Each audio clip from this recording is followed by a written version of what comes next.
What's up, everybody? It's been a long time. It's your boy Dave Mo. Well, I guess it really hasn't been that long. I just dropped a video the other day and a couple ACV videos, whatever. So today's video, we're going to revisit a video I already did about floor plans. I don't have the mic on me. It's kind of spur of the moment. I got a dinner meeting, so I was like, you know what, let me just knock this out. I had a couple emails about it.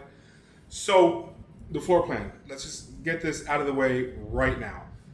If you're a person who's just not good with money and you're not good with leveraging your credit, etc., then this isn't for you. Just get off this video, keep paying cash, and keep doing your thing at the auction. Like, it's not for you, and I don't want to see you get jammed up because this is a loan. You are taking loans on every single car you purchase, okay? I have the money in the bank, and I choose to use the floor plan to keep my money where it is because for those of you who are doing various things with banking, some of you might know you need seasoned money in the bank. So I back my plays with my bank account, okay? So I'm using AFC and Carbucks money to buy and sell cars. Now, if I have a car for too long, I'll just pay for it in cash and be done with it, all right? There was a lot of questions. If you have money, why don't you use your own money? I just answered that question. It's because I keep my money seasoned. I want to buy real estate. Potentially, I want to buy real estate. I want to keep the accounts looking good. So if I have to pull out loans for anything else business related, I don't believe in using, I don't believe in carrying personal debt. I just feel like that's really not the move for anyone. Personal debt is bad. Anything other than really and truly probably your house, I don't think you should have personal debt at all. Used car, student, all right, so let me answer that. Student loans, and this is a touchy one. I feel like if you can't pay for school up front and outright and you're not getting scholarships or grants, then take out the loan. Just make sure what you're going to school for warrants taking out a loan. I'm not trying to be a jerk, but if you're going to take out a loan to go for liberal arts or to figure out what it is you want to do, you should probably pump your brakes, get a job. If you want to be in the medical field, maybe go do transport at a hospital, figure out what you want to do, and then take it out. But this isn't about that. I promise you, I'm trying to get my ADHD in order, but fuck it, here we are. So, if you're bad with money, don't fuck with the floor plan. Plain and simple. You got cash, fine, build your shit up, do what you got to do, etc. I use the floor plans. I chose the best ones that are for me. Like I said in the video, for those of you guys who didn't get it, I had all the floor plan companies come to my office, and they came looking for me, FYI. I didn't look for them.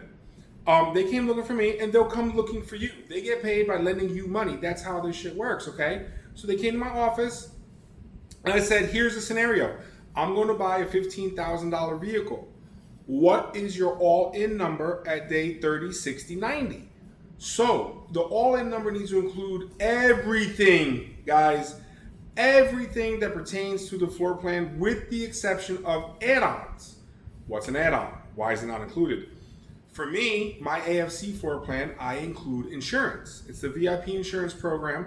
So I think I spend like $3 a day for that insurance to cover the vehicle. If something happens to that vehicle while it's on the floor plan, I get to walk away, okay? I like that. I don't have to use my own insurance. I don't have to put a claim in on my insurance.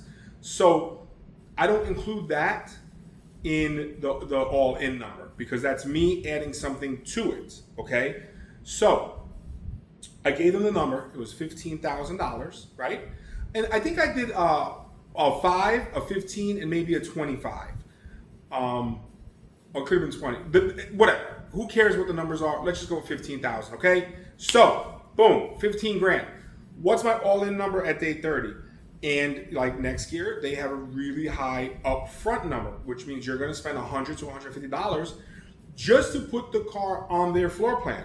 So me knowing my style of selling, which is very fast. I try to move cars, like, I don't care. If I got a car from the auction and I brought it to my lot and there's someone on my lot right now saying, oh, I'll give you, $300, $400, $500 over what I spent, and it's day one, yo, that car is nothing but a memory. Like, I will go back to another auction the next day and buy another one, right? Like, I'm not a guy who sits here and is like, oh, well, I know this car goes for this dollar amount, so I have to get that. No, I'm a guy that says, I might not be able to buy another Nissan Altima for the same price, but I damn well know tomorrow I'll go back to an auction, I'll catch another deal, right? I've been doing this for a while, guys, so I'm not a person who has to buy a certain type of car. I just know deals on regardless to the majority of cars that are going through. I'm able to be like, oh, boom, that's a deal. So one day you might see me pick up an Altima for a steal. The next day I'm picking up a Silverado or an Escalade, or, you know, like I picked up a 2012 or a 2011 EXT Escalade with like 140 on the clock for $2,500, right? So I already know that car books out for something in the neighborhood of like 12 G's. So I'm not a person who's worried about inventory. I'm always going to be able to catch that deal. If you're not that, then you might want to hold on to that car and try to get the most money for it. But I'm not that. So I knew next year wouldn't work for me because there's no way in hell I'm going to pay $150 or $100 up front. So then AFC, well, there was Kinetic, which is also a great company. And I'm not saying anything about next year. Next year's got a lot of things that I really enjoy that I just don't take advantage of enough to use them. This isn't shots fired to any floor plan company. This is just what I do. So I use Carbucks and AFC. Carbucks, they had no upfront fee. So they have what's called a minimum maximum. So every 60 days, I have a 60, 120, 180. Those are my floor plans, 60, 80, 120. So it'll only be like $35 is the minimum. So if you can put that in your head, like, hey, you know what, no matter what, it's gonna be $35 to put the car in the floor plan. And let's just say the maximum on a $15,000 car at day 60 is going to be $210, give or take, right? So if I kept that car for 60 days, I know it's going to charge me $210. But that $35 that I said is the minimum. If I sold that car on day one, I got to pay $35. I might not have hit the interest rate. And I'm going to make a video just on this to break it down because it's a little confusing. Because there is no upfront fee for that. It's just once you put a car on a floor plan, you're going to pay at least $35. Now, if I end up paying the $210, the $35 is included in the $210, okay?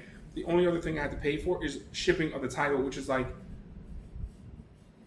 $12.50. I think it's like $12.50. So, and then every 60 days, right? If I let it go to term, which is 60 days, I got to pay another $210. On the final 60 days, I got to pay the $210 plus what I owe on the vehicle. There's no curtailment fees. Curtailment is a fee that they charge you that takes off of the principal, all right? It's like your mortgage, if you will. You make a payment, but the part that goes to principal, in the floor plan game, they call that curtailment. So you want to understand the terminology that they use. Now, with my AFC plan, it's similar. It's 30, 60, 90. The difference with my AFC plan is there's no upfront fees, there's no minimum, no nothing. They charge like $15 to ship the title. And what ends up happening is I don't have to make any payments on AFC. Only have to make one payment, and that's the payment at day 90. At day 90, I will have to pay my interest plus whatever the car is, right? So if I don't sell the car within 90 days, I got to pay the car off plus pay them their interest. And in my case, I got to pay for the insurance as well, okay? So if I sell the car at like day 15, it's whatever the interest is to day 15 plus the cost of the vehicle plus the shipping of the title. So that's my all-in number. When I asked them to give me 30, 60, 90, they were able to give it to me and they broke it down very nicely. So that's how I was able to compare all of them. Now, Kinetic, awesome. There was a woman named Jordan. She was so easy on the eyes, so easy. But because I'm a money guy more than anything else, I said, believe me, I would love to have done business with this woman all the time. I would have had problems, like no fucking doubt, you know. But anyway,